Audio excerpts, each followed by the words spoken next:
ലോകത്തിൽ മനുഷ്യൻ ഒരുപാട് ചോദ്യങ്ങൾ ചോദിക്കുന്നവരാണ്. മനുഷ്യന് അറിയാനുള്ള ക്വസ്റ്റ് ഉണ്ട്. ക്വസ്റ്റ് ഉള്ളതുകൊണ്ട് ക്വസ്റ്റ്യൻസ് മനുഷ്യൻ ഉയർത്തുന്നു. ഈ പഠിത്തമൊക്കെ പഠിച്ച് പരീക്ഷയ്ക്ക് ഒരുങ്ങുമ്പോൾ നിങ്ങളുടെ ക്യാരക്ടറിനെ, ജീവിതത്തെ സ്വാധീനിച്ച 4-1 നിങ്ങളുടെ അപ്പനും അമ്മയുമാണ്. ഈശ്വരൻ എന്ന സമ്മാനമാണ് ബുദ്ധിശക്തി, നല്ല ഐക്യു. ആ ബുദ്ധിശക്തി ഉപയോഗിച്ച് നമ്മൾ വളരണം, പഠിക്കണം, മുമ്പോട്ട് പോകണം. അപ്പോൾ അങ്ങനെ ആ ബുദ്ധിശക്തി ഉപയോഗിക്കാനൊരു വേദിയാണ് ബ്രില്യൻറ്റിൽ നമുക്ക് ലഭിച്ചിരിക്കുക. നമുക്ക് ഇവിടെ ഈ പരീക്ഷയ്ക്ക് ഒരുങ്ങുമ്പോൾ ഈ പരിശീലന കാലഘട്ടത്തിൽ ദൈവം തന്ന ഐക്യു, ആ ബുദ്ധിശക്തി, ഭൗതികമായ പവർ, അത് ഉപയോഗിക്കാനുള്ള പരിശീലനം നമുക്ക് ലഭിച്ചു. നമ്മൾ ഉപയോഗിക്കുന്നു, നമ്മുടെ ഭാഗത്തുനിന്ന് ഉപയോഗിക്കുന്നു.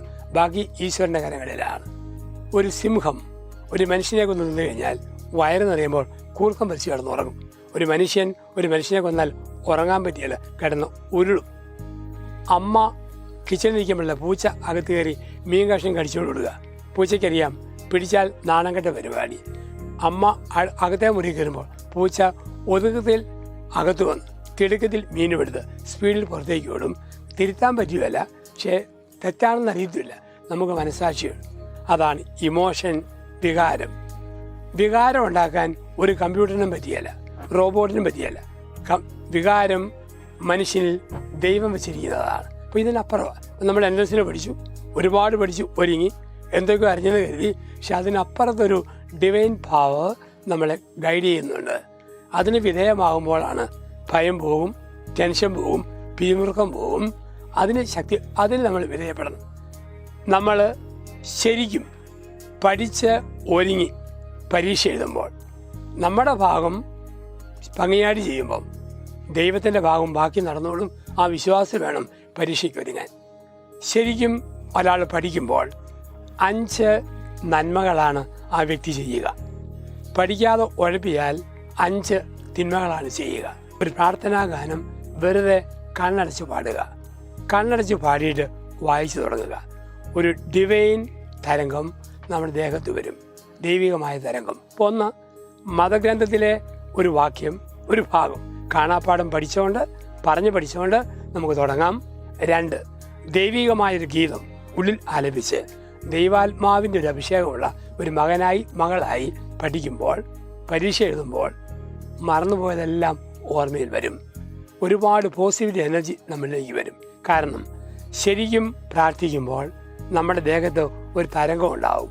ആ തരംഗത്തിൻ്റെ പേരാണ് ആൽഫ തരംഗം. ഏറ്റവും സ്നേഹമുള്ള വിദ്യാർത്ഥികളെ, എല്ലാവരും പരീക്ഷയ്ക്കുള്ള ഒരുക്കത്തിലാണ്, അതിൻ്റെ തിരക്കിലുമാണ്. അല്പസമയം നമ്മൾ വെറുതെ ഒന്ന് ചിന്തിക്കുക. ലോകത്തിൽ മനുഷ്യൻ ഒരുപാട് ചോദ്യങ്ങൾ ചോദിക്കുന്നവരാണ്. മനുഷ്യന് അറിയാനുള്ള ക്വസ്റ്റ് ഉണ്ട്. ക്വസ്റ്റ് ഉള്ളതുകൊണ്ട് ക്വസ്റ്റ്യൻസ് മനുഷ്യൻ ഉയർത്തുന്നു. അങ്ങനെയുള്ള 100 ചോദ്യങ്ങൾക്കിടയിൽ ഒരു ചോദ്യമാണ് മനുഷ്യൻ ആര് എന്നൊരു ചിന്ത. ഒരാൾ ജനിക്കുന്നു, വളരുന്നു, ഒരു സ്ഥാനത്ത് എത്തിച്ചേരുന്നു. അപ്പോൾ ആ ജീവിതത്തിൻ്റെ പ്രയാണത്തിൽ നമ്മൾ ആര് എന്നൊരു ചിന്ത നമ്മുടെ ഉള്ളിൽ നമ്മൾ സൂക്ഷിക്കണം. അത് ജീവിതത്തിൽ ഒരു ഉൾക്കാഴ്ചയ്ക്ക്, ഒരു നല്ല ദർശനത്തിന് കാരണമായി തീരുന്നു. തമിഴ് ചിന്തകനായ രാമനാഥൻ പറയുന്നുണ്ട്, മനുഷ്യനെ മനുഷ്യനാകുന്നതിൽ 4 ഘടകങ്ങളാണ് സ്വാധീനിക്കുക. 4 ഘടകങ്ങൾ. ജീവിതത്തിൻ്റെ 4-1 നമ്മളെ സ്വാധീനിക്കുന്നത് പേരൻസാണ്, മാതാപിതാക്കൾ. അവർ ജീവിച്ച മൂല്യങ്ങൾ, പഠിപ്പിച്ച പാഠങ്ങൾ, കാണിച്ച ജീവിത മാതൃകകൾ, അത് നമ്മുടെ മനസ്സിൽ ആഴമായി പതിച്ചിട്ടുണ്ട്. നിങ്ങൾ ഈ പഠിത്തമൊക്കെ പഠിച്ച് പരീക്ഷയ്ക്ക് ഒരുങ്ങുമ്പോൾ നിങ്ങളുടെ ക്യാരക്ടറിനെ, ജീവിതത്തെ സ്വാധീനിച്ച 4-1 നിങ്ങളുടെ അപ്പനും അമ്മയുമാണ്. രണ്ടാമത്തെ 4-1 അധ്യാപകരാണ്, ഗുരുഭൂതർ. പ്രബോധനങ്ങൾ, ജീവിത മാതൃകകൾ, നൽകിയ നല്ല ആഹ്വാനങ്ങൾ, പതിപ്പിച്ച ബോധ്യങ്ങൾ, ഇതെല്ലാമാണ്. അപ്പം രണ്ടാമത്തെ 4-1 ഗുരുഭൂതർ സ്വാധീനിക്കുന്നു. മൂന്നാമത്തെ 4-1 പുസ്തകങ്ങളാണ്. വായിച്ച പുസ്തകങ്ങൾ, ആർജിച്ച അറിവുകൾ, നല്ല നല്ല വായനകൾ അത് നമ്മുടെ ജീവിതത്തെ സ്വാധീനിച്ചു. നാലാമത്തെ നാലിലൊന്ന് ഫ്രണ്ട്സാണ്. നമ്മുടെ സുഹൃത്തുക്കൾ നമ്മളെ സ്വാധീനിച്ചവർ. നല്ല സുഹൃത്തുക്കളുണ്ടോ നല്ലവരായി വളരാം, ഉഴപ്പുന്ന ഒരാളുണ്ടോ മോശമായി തീരാം.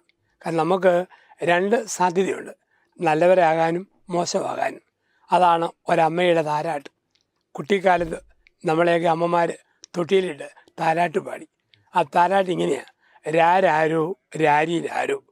നമ്മളോർക്കും കേൾക്കാൻ രസമുള്ള ലല്ലവി പല്ലവി ഈരടി അമ്മ വെറുതെ പാടുക അല്ല.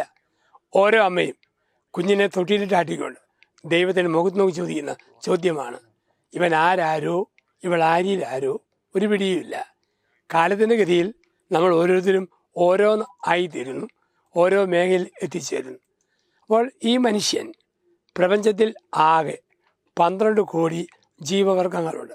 ആ 12 കോടിയിൽ സൃഷ്ടിയുടെ കിരീടമാണ് മനുഷ്യൻ. അവന് എത്താവുന്ന സാധ്യതകൾ ഒത്തിരിയുണ്ട്. അതുകൊണ്ടാണ് ഈ മനുഷ്യന് 4 പ്രത്യേകതകൾ ഈശ്വരൻ നൽകിയിട്ടുണ്ട്. എല്ലാ മനുഷ്യർക്കും 4 പ്രത്യേകതകൾ. 1 ഇൻ്റലക്ച്വൽ പവർ, ബൗദ്ധിക ശക്തി. 2 ഫ്രീഡം, സ്വാതന്ത്ര്യം. 3 കോൺഷ്യൻസ്, മനസാക്ഷി. 4 ഇമ്മോർട്ടാലിറ്റി, അമർത്യത. ഇതാണ് മനുഷ്യൻ്റെ പ്രത്യേകത. നമ്മൾ കാലത്തിൻ്റെ ഗതിവിഗതിയിൽ ഇത് 4ഉം തിരിച്ചറിയുന്നു. അപ്പോൾ ഒന്നാമത് ഈശ്വരൻ എന്ന സമ്മാനമാണ് ബുദ്ധിശക്തി, നല്ല ഐക്യു. ആ ബുദ്ധിശക്തി ഉപയോഗിച്ച് നമ്മൾ വളരണം, പഠിക്കണം, മുമ്പോട്ട് പോകണം. അപ്പോൾ അങ്ങനെ ആ ബുദ്ധിശക്തി ഉപയോഗിക്കാനുള്ളൊരു വേദിയാണ് ബ്രില്യൻറ്റിൽ നമുക്ക് ലഭിച്ചിരിക്കുക. ദൈവം തന്ന അറിവ്. നമുക്കറിയാം, ഒരു മനുഷ്യന് അപകടത്തിൽ തലച്ചോറിൻ്റെ വലതുവശം ജാമായാൽ സ്നേഹം, കരുണ, ആർദ്രത, അലിവ് നഷ്ടപ്പെട്ട് മനുഷ്യൻ മൃഗമായിട്ട് മാറും. ഇടതുവശത്ത് ഡാമേജ് വന്നാൽ അവൻ്റെ മെമ്മറി പവർ, റീസണിങ് പവർ അത് നഷ്ടപ്പെടുന്നുണ്ട്. അപ്പോൾ ബുദ്ധിശക്തി ദൈവം തന്നിരിക്കുന്ന ഒരു വലിയ സമ്മാനമാണ്. അത് ഉപയോഗിക്കണം, ഉപയോഗിച്ച് പഠിക്കണം, പഠിച്ച് വലിയവരാകണം. ആ കിട്ടിയ ബുദ്ധിശക്തി ദുരുപയോഗിച്ച് മോശമാകുന്നവരും ഉപയോഗിച്ച് നല്ലവരാകുന്നവരുമുണ്ട്. അപ്പം നമുക്ക് ഇവിടെ ഈ പരീക്ഷയ്ക്ക് ഒരുങ്ങുമ്പോൾ, ഈ പരിശീലന കാലഘട്ടത്തിൽ ദൈവം തന്ന ഐക്യു, ആ ബുദ്ധിശക്തി, ഭൗതികമായ പവർ, അത് ഉപയോഗിക്കാനുള്ള പരിശീലനം നമുക്ക് ലഭിച്ചു. നമ്മൾ ഉപയോഗിക്കുന്നു, നമ്മുടെ ഭാഗത്തുനിന്ന് ഉപയോഗിക്കുന്നു. ബാക്കി ഈശ്വരൻ്റെ കരങ്ങളിലാണ്. അപ്പം നമുക്ക് കിട്ടിയ 1 ബുദ്ധിശക്തി. 2 സ്വാതന്ത്ര്യം. നമുക്ക് മാത്രമേ സ്വാതന്ത്ര്യമുള്ളൂ. ഒരു പട്ടിയെ മറ്റൊരു പട്ടി കടിച്ചാൽ ആ പട്ടി തിരിച്ചു കടിക്കും. ഒരു പട്ടി കുരച്ചാൽ ഈ പട്ടി തിരിച്ചു കുരയ്ക്കും. ഒരു മനുഷ്യനാണല്ലോ, ചീത്ത കേട്ടാൽ മൗനം പാലിക്കാം, അടിക്കാൻ വന്നാൽ വഴിമാറി നടക്കാം, അടിക്കാൻ തോന്നുമ്പോൾ കൈകെട്ടി നടക്കാം. നമുക്ക് സ്വാതന്ത്ര്യമുണ്ട്. അപ്പോൾ ബുദ്ധിശക്തി, സ്വാതന്ത്ര്യം. നമ്മളിങ്ങനെ നിന്ന് പഠിച്ചു. പഠനകാലം മുഴുവൻ പൈസയും ദൂർത്തടിച്ച് കൂട്ടും കൂടി മോശമായ സ്വഭാവത്തിന് അടിമപ്പെട്ടു പോയ ചിലരെ ചില സ്ഥാപനങ്ങളിൽ കാണാം. സ്വാതന്ത്ര്യത്തിൻ്റെ ദുരുപയോഗം. അപ്പം ശരിക്കും നമ്മൾ ഉപയോഗിച്ച് ഒരു പരീക്ഷയ്ക്ക് വരുമ്പം ഈശ്വരാനുഗ്രഹം തീർച്ചയായിട്ടുമുണ്ട്. അപ്പോൾ ദൈവം തന്ന സമ്മാനം ബുദ്ധിശക്തി. 2 സ്വാതന്ത്ര്യം. 3 മനസാക്ഷി, കോൺഷ്യൻസ്. നമുക്ക് മാത്രമേ ഉള്ളൂ മനസാക്ഷി. മൃഗത്തിന് മനസാക്ഷി എന്ന് പറയാൻ പറ്റുമല്ല. നമ്മൾ പറയും കോഴിയുടെ ചങ്ക്, കാളയുടെ ചങ്ക്, പോത്തിൻ്റെ ചങ്ക്. പക്ഷെ മനുഷ്യൻ തന്നിരിക്കുന്നു മനസാക്ഷി. ഒരു സിംഹം ഒരു മനുഷ്യനെ കൊന്നു നിന്ന് കഴിഞ്ഞാൽ വയറ് നിറയുമ്പോൾ കൂർക്കം വലിച്ച് കിടന്നുറങ്ങും. ഒരു മനുഷ്യനെ കൊന്നാൽ ഉറങ്ങാൻ പറ്റിയാൽ കിടന്ന് ഉരുളും. അമ്മ കിച്ചണിൽ ഇരിക്കുമ്പോഴല്ല പൂച്ച അകത്ത് കയറി മീൻ കഷ്ണം കടിച്ചുകൊണ്ട് വിടുക. പൂച്ചയ്ക്കറിയാം പിടിച്ചാൽ നാണം കെട്ട പരിപാടി. അമ്മ അകത്തെ മുറി കയറുമ്പോൾ പൂച്ച ഒതുക്കത്തിൽ അകത്ത് വന്ന് തിടുക്കത്തിൽ മീനുമെടുത്ത് സ്പീഡിൽ പുറത്തേക്ക് ഓടും. തിരുത്താൻ പറ്റുകയല്ല, പക്ഷേ തെറ്റാണെന്ന് അറിയത്തില്ല. നമുക്ക് മനസാക്ഷിയുണ്ട്. അപ്പോൾ നമുക്കൊരു സംശയം, ഈ മനസാക്ഷി എവിടെ ആയിരിക്കുക? അച്ഛൻ തന്നെ പറഞ്ഞു തരാം. ആരും പരീക്ഷിക്കരുത്, പരിശോധിക്കരുത്. ഇന്ന് രാത്രി ഉറങ്ങാൻ നേരത്ത് കിച്ചണിൽ നിന്നും മൂർച്ചയുള്ള ഒരു കത്തി എടുക്കുക. തൊണ്ട മുതൽ പൊക്കിളിൻ്റെ അവിടം വരെ കീഴോട് നേരെ കീറുക. കീറിയിട്ട് അകത്തേക്ക് നോക്കുമ്പോൾ കാണാം ഒരു വൃത്തം. വൃത്തത്തിനകത്ത് ഒരു triangle. Within A circle there is A moving triangle. ആ ത്രികോണം ഇങ്ങനെ കറങ്ങുമ്പോൾ ഇടയ്ക്കിടയ്ക്ക് വന്ന് അതിൻ്റെ മൊന ഈ വൃത്തത്തെ കുത്തും. ആ കുത്തിൻ്റെ പേരാണ് പ്രിക് ഓഫ് കോൺഷ്യൻസ്, മനസാക്ഷി കുത്ത്. നമുക്ക് മാത്രമേ ഉള്ളൂ. തെറ്റ് പറ്റിയാൽ തിരുത്താൻ പറ്റും, മനസാക്ഷി. 4 ഇമ്മോർട്ടാലിറ്റി, അമർത്യത. മരണാനന്തരം ഒരു ജീവിതമുണ്ട്. മനുഷ്യൻ വിശ്വസിക്കുന്നു. ഇതെല്ലാം കൂടിയവനാണ് മനുഷ്യൻ. എങ്കിലും ഇത്രയുള്ളപ്പോഴും ഒരു ചോദ്യം ബാക്കി നിൽക്കുന്നു. ഇതെല്ലാമാണ് മനുഷ്യനെങ്കിലും നമുക്ക് അതിനപ്പുറത്തേക്കൊന്നില്ലേ എന്നുള്ളതാണ്. ഒരു എൻജിനീയർക്ക് നല്ല കമ്പ്യൂട്ടർ കണ്ടുപിടിക്കാം, റോബോട്ട് കണ്ടുപിടിക്കാം, ടെക്നിക്കലായിട്ട് പലതും കണ്ടുപിടിക്കാം. പക്ഷേ ഒരു ശാസ്ത്രത്തിനും കണ്ടുപിടിക്കാൻ പറ്റുന്ന ഒന്നുണ്ട്, അതാണ് ഇമോഷൻ, വികാരം. വികാരം ഉണ്ടാക്കാൻ ഒരു കമ്പ്യൂട്ടറിനും പറ്റിയല്ല, റോബോട്ടിനും പറ്റിയല്ല. വികാരം മനുഷ്യനിൽ ദൈവം വെച്ചിരിക്കുന്നതാണ്. അപ്പോൾ ഇതിനപ്പുറമാണ്. ഇപ്പം നമ്മൾ എൻട്രൻസിന് പഠിച്ചു, ഒരുപാട് പഠിച്ചു, ഒരുങ്ങി, എന്തൊക്കെ അറിഞ്ഞെന്ന് കരുതി. പക്ഷെ അതിനപ്പുറത്തൊരു ഡിവൈൻ പവർ നമ്മളെ ഗൈഡ് ചെയ്യുന്നുണ്ട്. അതിന് വിധേയമാകുമ്പോഴാണ് ഭയം പോകും, ടെൻഷൻ പോകും, പിരിമുറുക്കം പോകും. അതിന് നമ്മൾ വിധേയപ്പെടണം. ഈയിടെ തിരുവനന്തപുരത്ത് യുവ ശാസ്ത്രജ്ഞന്മാരുടെ സമ്മേളനത്തിൽ വെറുതെ ഒരു ക്ലാസ്സിലെക്കാൻ വേണ്ടി എന്നെ വിളിച്ചു. അപ്പോൾ അവർ പറഞ്ഞു, ഞങ്ങൾക്ക് എന്ത് പഠിത്തമുണ്ട് അറിവുണ്ടെങ്കിലും ഒരു പേടകം ഗ്രഹം കയ്യിൽ നിന്ന് പോയാൽ പിന്നെ ഞങ്ങളുടെ നിയന്ത്രണത്തിലല്ല. അതുകൊണ്ട് ഒരു ഹൈന്ദവനാണെങ്കിൽ അവനറിയാവുന്ന ഹൈന്ദവ മതത്തിൻ്റെ പ്രാർത്ഥന പ്രാർത്ഥിച്ചിട്ട് ആ പേടകത്തിൽ കൈവച്ചയക്കും. ഒരു മുസ്ലിം മതപ്പെട്ട ആളാണെങ്കിൽ അവൻ്റെ വിശ്വാസപ്പെട്ട പ്രാർത്ഥന, ഒരു ക്രിസ്ത്യാനിയാണെങ്കിൽ അവൻ്റെ പ്രാർത്ഥന. കാരണം നമ്മുടെ പഠിത്തത്തിനും അറിവിനും ബുദ്ധിക്കും അപ്പുറത്താണ് ലോകം. അപ്പം നമ്മൾ പരീക്ഷയ്ക്കൊക്കെ ഒരുങ്ങുമ്പം ചിലപ്പോൾ നമുക്കൊരു ഭയം വരാം. അത് എൻ്റെ തന്നെ ശക്തിയിൽ ആശ്രയിക്കുമ്പോഴാണ്. ഓർത്തോണം, ഇതിനപ്പുറത്തുള്ള ഒരു വലിയ ശക്തിയുണ്ട്. ആ ശക്തിക്ക് വിധേയമായിട്ടാണ് നമ്മുടെ ജീവിതമെന്ന് നമ്മൾ എന്നും ഓർക്കണം. ആ ഓർമ്മയ്ക്ക് നമ്മളെ തന്നെ സമർപ്പിക്കുമ്പോൾ നമ്മുടെ മാനസികമായ ഒരു വലിയ വിൽ പവറിലേക്ക് നമ്മൾ വരും. നമ്മൾ ശരിക്കും പഠിച്ച് ഒരുങ്ങി പരീക്ഷ എഴുതുമ്പോൾ നമ്മുടെ ഭാഗം ഭംഗിയായിട്ട് ചെയ്യുമ്പം ദൈവത്തിൻ്റെ ഭാഗം ബാക്കി നടന്നോളും. ആ വിശ്വാസം വേണം പരീക്ഷയ്ക്ക് ഒരുങ്ങാൻ. ശരിക്കും ഒരാൾ പഠിക്കുമ്പോൾ 5 നന്മകളാണ് ആ വ്യക്തി ചെയ്യുക. പഠിക്കാതെ ഉഴപ്പിയാൽ 5 തിന്മകളാണ് ചെയ്യുക. 1, ശരിക്കും ഞാൻ പഠിക്കുമ്പോൾ എനിക്ക് ബുദ്ധിശക്തിയും ഓർമ്മശക്തിയും കഴിവും തന്ന ഈശ്വരനോടുള്ള നന്ദിയാണ് ഞാൻ പ്രകടിപ്പിക്കുക. അപ്പോൾ ഈശ്വരനോടുള്ള നന്ദി എങ്ങനെയാണ് പ്രകടിപ്പിക്കുക? നൽകപ്പെട്ട സമയത്ത് ഏൽപ്പിച്ച ജോലി ഭംഗിയായി ചെയ്യുക. ഇപ്പോൾ പഠിക്കുന്ന കാലം ഭംഗിയായിട്ട് പഠിക്കുക, മറ്റൊന്നിനെക്കുറിച്ച് ഓർക്കാതിരിക്കുക.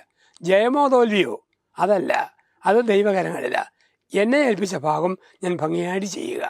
നൽകപ്പെട്ട ജോലി ഏൽപ്പിച്ച സമയത്ത് ഭംഗിയായി ചെയ്യുന്നവർ ഈശ്വരനോടുള്ള ദൈവത്തോടുള്ള കടപ്പാട് പൂർത്തിയാകുന്നു. 2, മാതാപിതാക്കളോട് ഒരുപാട് പ്രതീക്ഷയോടെയാണ് നിങ്ങളെ വിട്ടത് ഈ കോഴ്സിലേക്ക്. ഒത്തിരി പ്രതീക്ഷയോടെ കാത്തിരിക്കുന്നുണ്ട്. ആ പ്രതീക്ഷയാണ് നിങ്ങളുടെ പ്രഷറെന്ന് പറയാം. പക്ഷെ ഒരു കാര്യം ഓർത്തുകൊള്ളുക, നല്ല മക്കളായി വിശുദ്ധിയിൽ ജീവിച്ച് നന്മയിൽ ജീവിച്ച് മുമ്പോട്ട് പോകുമ്പോൾ മാതാപിതാക്കൾക്ക് സന്തോഷമായി. ഇപ്പം നമ്മൾ ശരിക്കും പഠിക്കുമ്പോൾ മാതാപിതാക്കളുള്ള കടപ്പാട് പൂർത്തിയാകും. തമിഴൻ്റെ വിശുദ്ധ ഗ്രന്ഥമാണ് തിരുക്കുറൾ. തിരുക്കുറൾ എന്ന് പറഞ്ഞാൽ ഷോർട്ട് സ്ലോഗൻസ്, ചെറിയ ശ്ലോകങ്ങൾ. ഗ്രന്ഥകർത്താവായി തിരുവള്ളാവൂർ അത് ചോദിക്കുന്ന ചോദ്യമുണ്ട്, ഈ ഭൂമിയിൽ ഏറ്റവും ഭാഗ്യമുള്ള അപ്പനാര് അമ്മയാര്? മറുപടി, വാർദ്ധക്യത്തിൽ മക്കളാൽ സംരക്ഷിക്കപ്പെടുന്ന അപ്പനും അമ്മയുമാണ്. അല്ല. നല്ല പണമുള്ള മക്കളെ കിട്ടുന്ന അപ്പനും അമ്മയാണ്? അല്ല. വലിയ പ്രശസ്തിയുള്ള മക്കളെ കിട്ടുന്നവരാണ്? അല്ല. പിന്നെയോ, നിങ്ങളുടെ അപ്പനോടും അമ്മയോടും നാട്ടുകാർ ചോദിക്കണം, ഇത്രയും നല്ല ഒരു മകനെ കിട്ടാൻ, ഇത്രയും നല്ലൊരു മകളെ കിട്ടാൻ ഏത് ഈശ്വരനോടാണ് നിങ്ങൾ പ്രാർത്ഥിച്ചത്? അത്രയേ ഉള്ളൂ. ഡോക്ടറാണോ എഞ്ചിനീയറാണോ ഒക്കെ രണ്ടാമതേ ഉള്ളൂ. ഒന്നാമത് നല്ല മക്കളാണോ എന്നുള്ളതാണ്. ഇപ്പം ജനം ചോദിക്കണം നിങ്ങളുടെ പേരൻസിനോട്, ഇത്രയും നല്ല മക്കളെ കിട്ടാൻ ഏത് ദൈവത്തോടാണ് പ്രാർത്ഥിച്ചത്? ഇപ്പം ജീവിതത്തിൽ വിശുദ്ധിയുള്ള നന്മയുള്ള മക്കളായിട്ട് വളർന്നുകൊള്ളുക, അത് വളരെ പ്രധാനപ്പെട്ടതാണ്. ഇപ്പം ദൈവം തന്ന കഴിവുകൾ താരതമ്യം ഉപയോഗിക്കുമ്പം ഇപ്പോൾ 1, ദൈവത്തോടുള്ള കടപ്പാട് പൂർത്തിയാകുന്നു. 2, മാതാപിതാക്കളോട്. 3, ഗുരുജനങ്ങളോട്. ഈശ്വരനും പേരൻസും കഴിഞ്ഞാൽ നിങ്ങളെ ഏറ്റവും അധികം പ്രതീക്ഷയോടെ കാത്തിരിക്കുന്നത് അധ്യാപകരാണ്. എത്ര പ്രതീക്ഷയോട് കൂടിയാണ് നിങ്ങൾ നല്ല റിസൾട്ടോടെ വരുമ്പോൾ സാറന്മാർ അഭിമാനിക്കുന്നു. പഠിപ്പിച്ചൊരു വിദ്യാർത്ഥി ഒരു നല്ല സ്ഥാനത്ത് എത്തുമ്പോൾ ആദരവോടെ പറയും, ഞാൻ പഠിപ്പിച്ച സ്റ്റുഡൻ്റാണ്. അങ്ങനെ പറയുവാൻ തക്കവിധം നമ്മൾ നമ്മുടെ പഠനങ്ങളെ കേന്ദ്രീകരിക്കണം. ഉഴവൂരിൽ മുൻ രാഷ്ട്രപതി KR നാരായണൻ ഒരു സ്വീകരണത്തിന് വന്നു. സ്റ്റേജിൽ നിന്നും അദ്ദേഹം താഴത്തേക്ക് ഇറങ്ങി വന്നു. മടിയിൽ സൂക്ഷിച്ചിരുന്ന ഒരു വാച്ച് കൊണ്ടുവന്ന് പഠിപ്പിച്ച തോമസ് സാറിന് കൊടുത്തിട്ട് പറഞ്ഞു, ഇദ്ദേഹമാണ് എന്നെ സ്വാധീനിച്ച അധ്യാപകൻ, അതുകൊണ്ട് ഒരു ശിഷ്യൻ്റെ സ്മരണയായി ഈ വാച്ച് ഈ സാറിന് കൊടുക്കുന്നു. അപ്പം അധ്യാപകരോടുള്ള നമ്മുടെ നന്ദി, ഗുരുജനങ്ങളോടുള്ള നമ്മുടെ നന്ദി, അതാണ് ശരിക്കും പഠിക്കുമ്പോൾ നമ്മൾ കാണിക്കുക. അപ്പോൾ 1 ദൈവത്തോട്, 2 പേരൻസിനോട്, 3 ഗുരുജനങ്ങളോട്, 4 സഹജീവികളോട്. വലിയൊരു സ്ഥാപനത്തിൽ പഠിച്ച് ഇറങ്ങുന്ന നിങ്ങളെക്കുറിച്ച് നാടിന് പ്രതീക്ഷയുണ്ട്. നാളത്തെ നല്ല ഡോക്ടർമാരായി വരും എന്നൊരു പ്രതീക്ഷ, നാളത്തെ നല്ല ചികിത്സക്കാരായി മാറും എന്നൊരു പ്രതീക്ഷ, വലിയ പ്രതീക്ഷയോടെയാണ് കാത്തിരിക്കുക. അത് എൻജിനീയറിംഗ് ആണെങ്കിൽ അങ്ങനെയുള്ളവരെ, പ്രത്യേകിച്ച് MBBS-നൊക്കെയുള്ള എൻട്രൻസിലേക്കൊക്കെ കടക്കുമ്പം ആ ഒരു ചിന്ത എല്ലാവർക്കും ഉണ്ട്. നല്ല മക്കൾ, നന്മയുടെ മക്കൾ എന്നുള്ള ചിന്തയാണ്. അപ്പം നമ്മൾ നാടിനോടുള്ള ഒരു കടപ്പാടാണ് ശരിക്കും പഠിക്കുമ്പോൾ. 5 എന്നോട് തന്നെ. പഠനകാലം ഉഴപ്പിക്കളഞ്ഞ് ജീവിതം നശിപ്പിക്കാം. ശരിക്കും പഠിച്ചിട്ട് തോറ്റുപോയോ? അതിന് നമുക്ക് ഉത്തരവില്ല, അത് ദൈവത്തിൻ്റെ പദ്ധതി. പക്ഷെ ഞാൻ എൻ്റേതായ ഭാഗം പൂർത്തിയാക്കാതെ ഞാൻ ഉഴപ്പിക്കളഞ്ഞാൽ എന്നോട് തന്നെ തിന്മ ചെയ്യുകയാണ്. അപ്പം പഠിക്കാതെ ഞാൻ ശരിക്കും എൻ്റെ പഠനകാലത്തെ അങ്ങ് അനാവശ്യമായി വിനിയോഗിച്ചാൽ ദൈവത്തോടും മാതാപിതാക്കളോടും ഗുരുജനങ്ങളോടും സഹജീവികളോടും എന്നോടും തന്നെ തിന്മ ചെയ്യുന്നു. പഠിക്കാം, പഠിച്ചു വളരാം. അങ്ങനെ വളരാനുള്ള ഒരു അന്തരീക്ഷത്തിൽ നമ്മളാകുമ്പോൾ ഏറ്റവും മനോഹരമായ ഒരുക്കത്തിൻ്റെ നാളുകളാണിത്. നമ്മളെ സംബന്ധിച്ച് ഉണ്ടാകാവുന്ന പരീക്ഷാ കാലഘട്ടത്തിലെ ഒരു പ്രത്യേകത ഭയമാണ്. നമ്മൾ പറയും നോർമൽ ഭയമുണ്ട്, ഇറാഷണൽ ഫിയർ ഉണ്ട്. Normal fear and irrational fear. എന്താണ് നോർമൽ ഫിയർ? പട്ടി കടിക്കാൻ വന്ന പേടി തോന്നും, പാമ്പ് കൊത്താൻ വന്ന പേടി തോന്നും, ആന കുത്താൻ വന്ന പേടി തോന്നും, പ്രാന്തനെതിരെ വന്ന പേടി തോന്നും, കള്ളം വീട്ടിൽ വന്ന പേടി തോന്നും. അത് നോർമൽ ഫിയർ നമുക്ക് എല്ലാവർക്കും ഉണ്ട്. ഇറാഷണൽ ഫിയർ, അകാരണമായ ഭയം, അതാണ് നമ്മളെ തളർത്തുക. അകാരണമായ ഭയം, പരീക്ഷ ഭയം, ഇൻ്റർവ്യൂ ഭയം, ചോദ്യപേപ്പർ ഭയം, പുതിയ മനുഷ്യരെ ഭയം, ഇരുട്ടിനെ ഭയം, ഉയരത്തെ ഭയം, ആഴത്തെ ഭയം, വെള്ളത്തെ ഭയം, രക്തത്തെ ഭയം. ഇത് ഇറാഷണൽ ഫിയറാണ്. പലപ്പോഴും നമ്മുടെ മാൻ പവർ നഷ്ടപ്പെടുന്നത് ഇറാഷണൽ ഫിയർ മൂലമാണ്. അതിൽ നിന്നും നമ്മൾ അതിജീവിക്കണം, അതിനെ നമ്മൾ നേരിടണം. അപ്പം അങ്ങനെയുള്ള ഒരു നേരിടൽ നമുക്കൊരു വലിയ ശക്തി ലഭിക്കും. നമുക്കറിയാം, ഭയം 2 രീതിയിൽ നമ്മുടെ ശരീരത്തിലും മനസ്സിലും അത് പ്രതിഫലിക്കും, 2 വിധത്തിൽ. 1, അനാവശ്യ ഭയം ആത്മധൈര്യം ചോർത്തിക്കളയും. ആത്മധൈര്യം ചോർത്തിക്കളയും.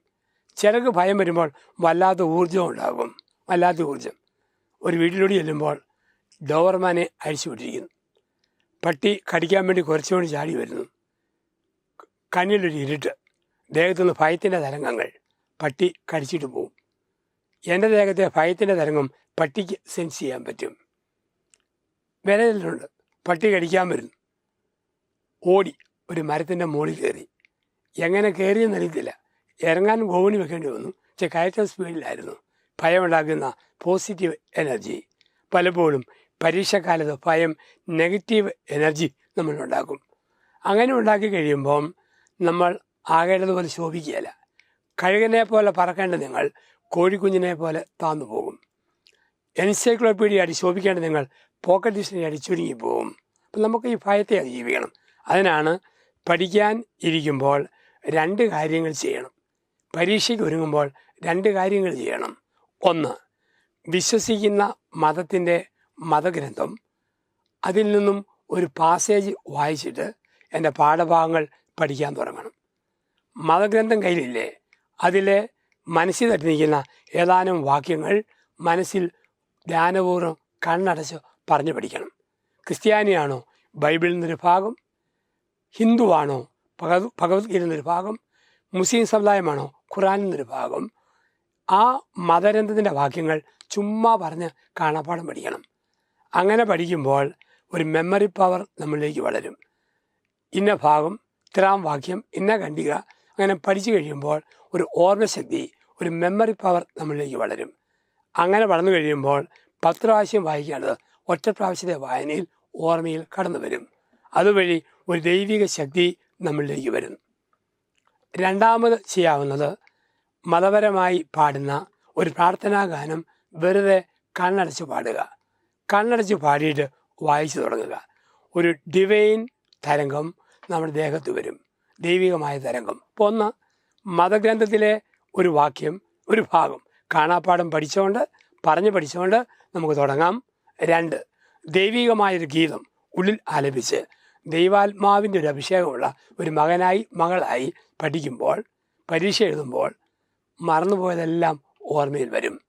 ഒരുപാട് പോസിറ്റീവ് എനർജി നമ്മളിലേക്ക് വരും. കാരണം ശരിക്കും പ്രാർത്ഥിക്കുമ്പോൾ നമ്മുടെ ദേഹത്ത് ഒരു തരംഗം ഉണ്ടാവും. ആ തരംഗത്തിൻ്റെ പേരാണ് ആൽഫ തരംഗം. നമ്മുടെ ശരീരത്തിൽ 4 കൂട്ടം തരംഗങ്ങൾ മാറി മാറി വരും. 1 ആൽഫ, 2 ബീറ്റ, 3 ഡെൽറ്റ, 4 തേറ്റ. 4 കൂട്ടം തരംഗങ്ങൾ.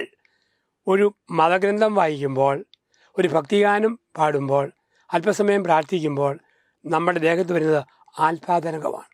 ഈ ആൽഫാ തരംഗം വരുമ്പോൾ ഇൻ്റലക്ച്വൽ പവർ ശക്തിയായിട്ട് പ്രവർത്തിച്ചു തുടങ്ങും. ദൈവിക തരംഗം വരുമ്പോൾ നിരാശയും മന്ദതയും മരവിപ്പും പോയിട്ട് ഒരു പ്രത്യാശ നമ്മളിലേക്ക് വരും. അതാണ് ആൽഫാ തരംഗം. നമുക്ക് ദൈവവുമായൊരു ബന്ധമില്ലാതെ ചുമ്മാ ബുദ്ധിയിൽ ആശ്രയിച്ച് കുറേ സമയം വായിച്ചാൽ ദേഹത്ത് ബീറ്റാ തരംഗം വരും.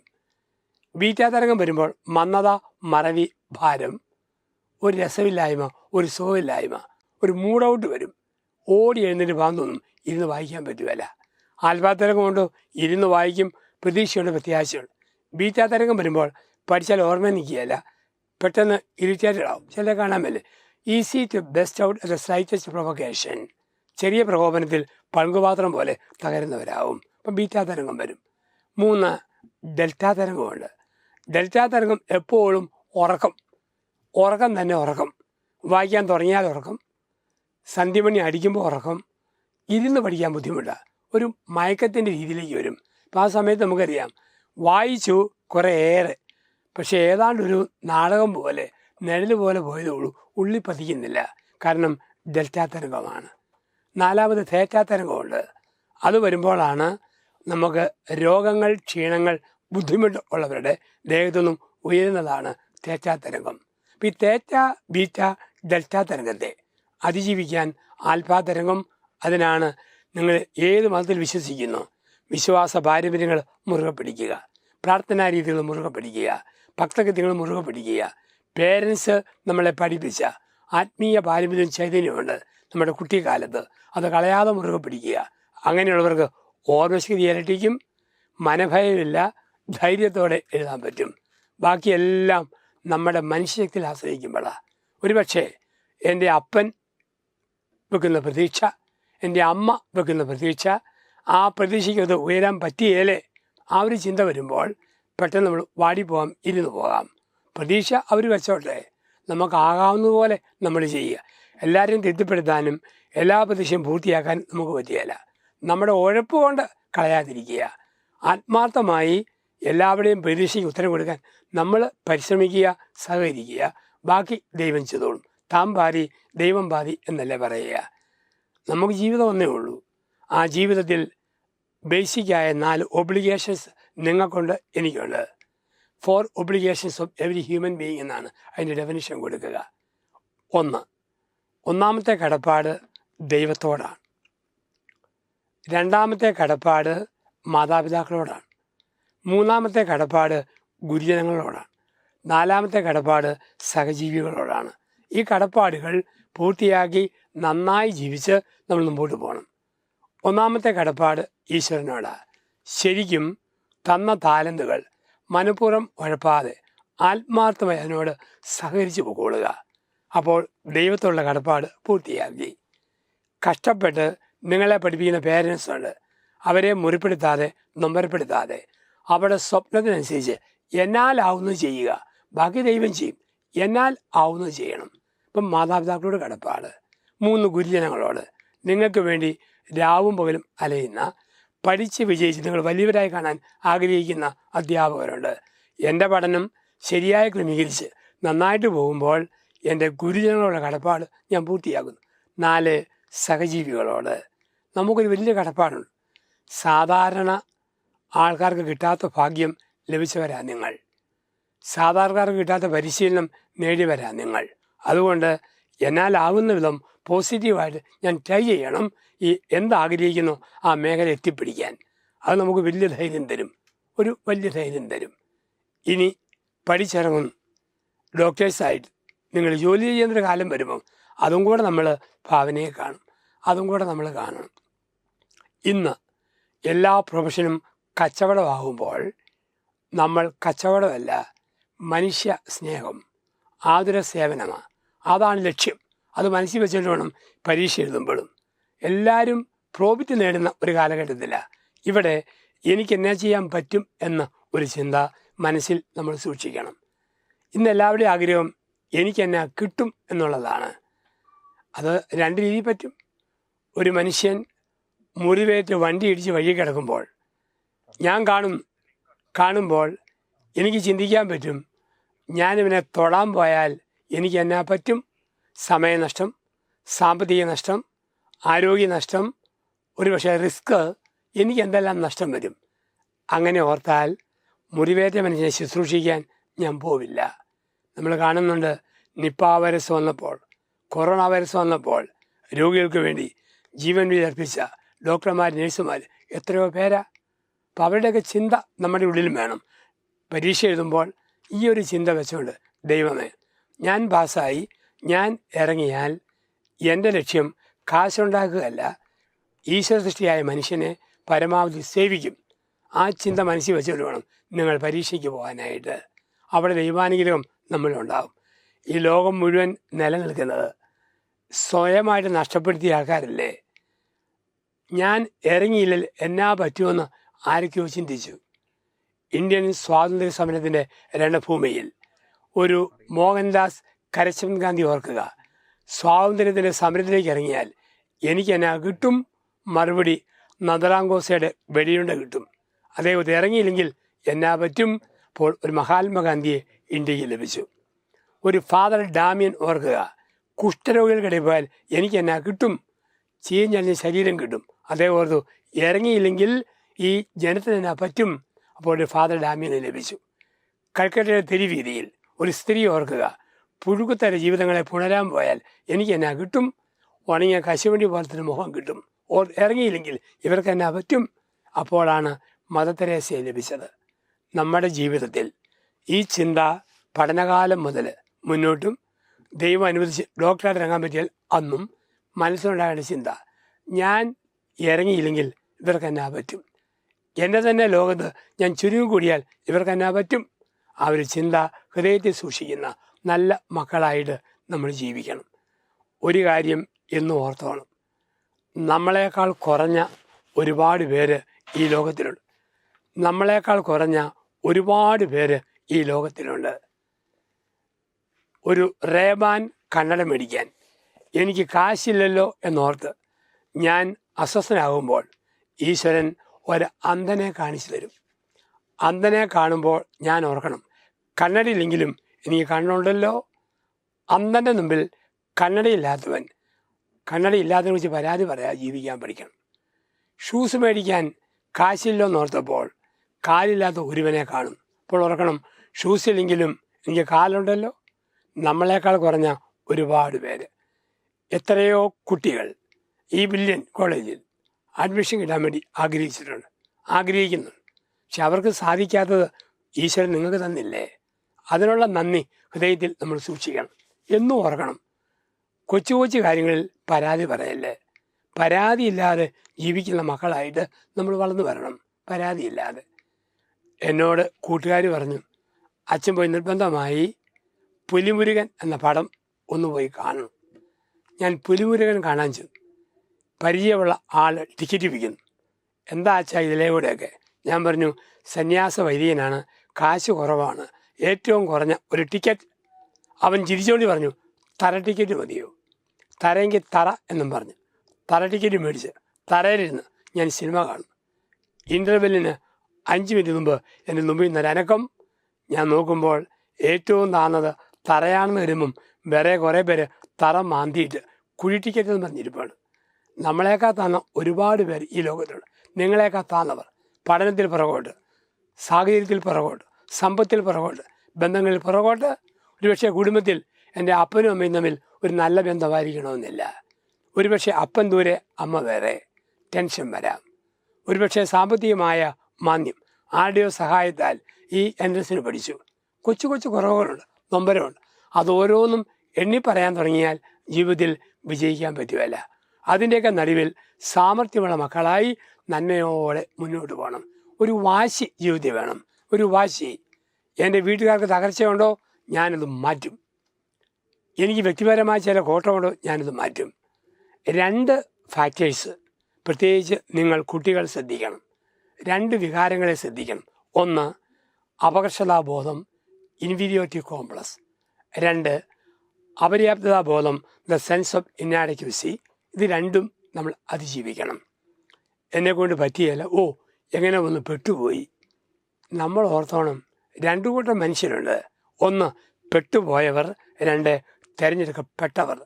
ചില ഉത്സവത്തിൻ്റെ ഘോഷയാത്ര, ചില പെരുന്നാളിൻ്റെ പ്രദക്ഷിണം പോകുമ്പോൾ ചില വണ്ടികൾ പുറകിൽ പെട്ടുപോകും, കയറിപ്പോകാൻ പറ്റുകയില്ല. വിശ്വ NSC വന്ന് പെട്ടുപോയി, ഇനിയൊരു മാർഗവുമില്ല. അങ്ങനെ ഓർക്കൽ.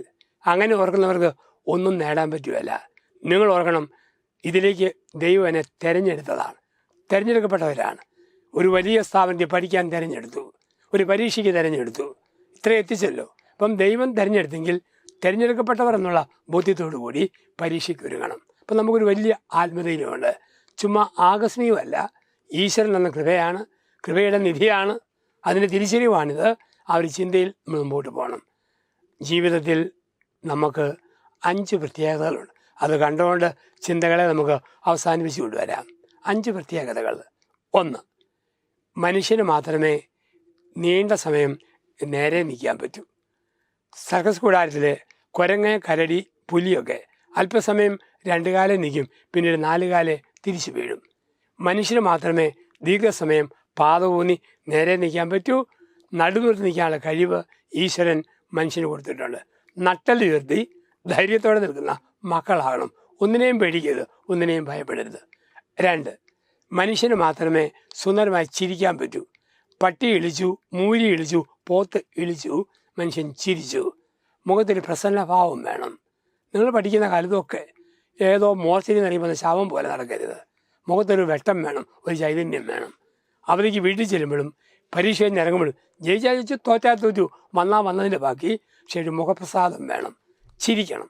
അമ്മയെ നോക്കി ചിരിക്കണം, അപ്പനെ നോക്കി ചിരിക്കണം. അപ്പോൾ 1 നേരെ നിൽക്കാൻ പറ്റുന്ന ജീവി, 2 ചിരിക്കാൻ പറ്റുന്ന ജീവി, 3 മനുഷ്യന് മാത്രമേ ചിന്തിച്ച് സംസാരിക്കാൻ പറ്റൂ. റിഫ്ലക്ട് ആൻഡ് ടോക്ക് മനുഷ്യന് മാത്രമേ ഉള്ളൂ. നിങ്ങൾക്ക് ചിന്തിച്ച് പഠിക്കാൻ പറ്റും, വർത്താനം പറയാൻ പഠിക്കും. നിങ്ങളുടെ നിലവാരം വിട്ടുള്ള സംസാരം വരുത്, നിലവാരമില്ലാത്ത പദപ്രയോഗങ്ങൾ വരുത്. ചിന്തിച്ച് സംസാരിക്കാൻ പറ്റുന്ന ഏക ജീവി മനുഷ്യൻ. ഒരു മൈനായെ, ഒരു തത്തയെ വളർത്തി ഓല രാഗം കൊടുത്തു. രാഗി രാഗി ഓലര കെട്ടി പകുതി ആവുന്ന വരെ പറഞ്ഞു പഠിപ്പിച്ചു. 2 2 4, 2 2 4. 2 വർഷം പറഞ്ഞ തത്തമ്മയോട് 2 വർഷം കഴിഞ്ഞ് ചോദിക്കുക, തത്തമ്മയെ 4ന് 2 വില എത്രയാണ്? ഇപ്പോഴും പറയും 2 2 4, 2 2 4. ചിന്തിച്ച് സംസാരിക്കാനുള്ള കഴിവ് ഈശ്വരൻ തന്നിട്ടുണ്ട്. അപ്പോൾ 1 നേരെ നിൽക്കാൻ, 2 ചിരിക്കാൻ, 3 ചിന്തിച്ച് സംസാരിക്കാൻ, 4 മനുഷ്യന് മാത്രമേ ക്രിയാത്മകമായി പ്രവർത്തിക്കാൻ പറ്റൂ. ഒരു കാക്ക 2000 ആണെങ്കിൽ കാക്ക കൂടും, 2020 കാക്കക്കൂടും, 2100 കാക്കക്കൂടും ഒരുപോലെയാണ്. 1000 വർഷം ഉണ്ടാക്കി ചെതൽപ്പുറ്റും ഇന്നത്തെ ചെതൽപ്പുറ്റും ഒരുപോലെ. കണ്ടിട്ടുണ്ടോ മൊസൈക്കിട്ട ചെതൽപ്പുറ്റ്, ടൈൽസ് ഒട്ടിച്ച കാക്കക്കൂട്? ഇല്ല. പക്ഷെ നമുക്ക് പറ്റും. പുല്ലുമേഞ്ഞ വീട്, ഓലമേഞ്ഞ വീട്, ഓടിട്ട വീട്, ടൈൽസ് ഇട്ടത്, ഒരു നില പല നില ബഹുനില, ബഹിരാകാശത്ത് നില, ഭൂമിയിൽ നില, പരലോകത്ത് നില, പാതാളത്ത് നില. മനുഷ്യന് മാത്രമേ ക്രിയാത്മകമായി പ്രവർത്തിക്കാൻ പറ്റൂ. മെഡിക്കൽ ഫീൽഡിൽ നമ്മുടെ ഡിസ്കവറികൾ, കണ്ടെത്തലുകൾ, ദൈവം അതിൻ്റെ ആദ്യ പടിയിൽ നിങ്ങളെ നിർത്തിയിരിക്കുന്നു. നിങ്ങളിലൂടെ ക്രിയാത്മകമായ പലതും ലോകത്തിൽ ലഭിക്കട്ടെ എന്ന് പ്രാർത്ഥിക്കുന്നു. 5 മനുഷ്യന് മാത്രമേ തിരഞ്ഞെടുക്കാൻ പറ്റൂ. പണ്ട് അരിസ്റ്റോട്ടിൽ നിർവചിച്ചു, man is A rational animal. ഇന്ന് പറയും man is A choosing animal. നമുക്ക് തിരഞ്ഞെടുക്കാൻ കഴിവുണ്ട്. +2 കഴിഞ്ഞപ്പം ബാങ്ക് കോച്ചിങ്ങിന് പോകാമായിരുന്നു, TTC പോകാമായിരുന്നു, പലതിനും പോകാമായിരുന്നു. പക്ഷെ നിങ്ങൾ തിരഞ്ഞെടുത്തത് എൻട്രൻസാണ്, മെഡിക്കൽ ഫീൽഡിലേക്കാണ്. ദൈവം തന്ന കഴിവാണ് തിരഞ്ഞെടുക്കാൻ. ആ തിരഞ്ഞെടുപ്പിനോട് വിശ്വാസം പുലർത്തുക, ആ തിരഞ്ഞെടുപ്പിൽ ഉറച്ചു നിൽക്കുക. ഒന്നും പാഴാവില്ല. ദൈവം വിളിച്ചു ഇവിടെ ചേർത്തെങ്കിൽ ദൈവത്തിന് പദ്ധതിയുണ്ട്. ആ പദ്ധതിയോട് സഹകരിക്കുക. ആ ആത്മബലത്തോടു കൂടി പരീക്ഷയ്ക്ക് ഒരുങ്ങുക.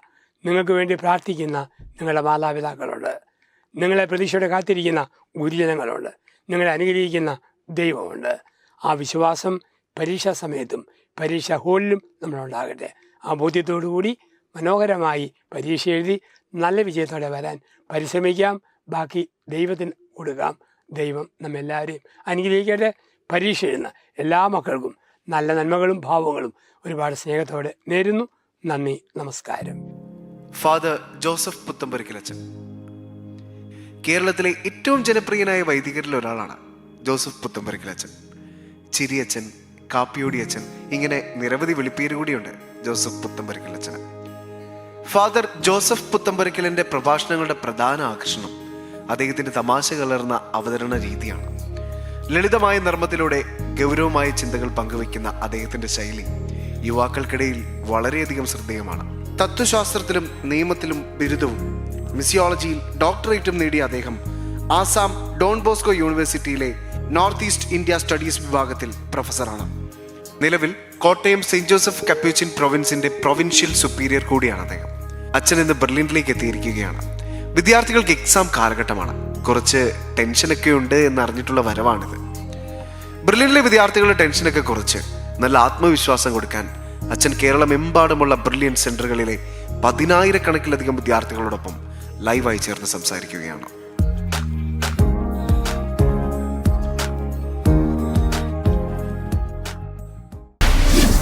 Brilliant Study Center, India's #1 coaching center for NEET and JEE.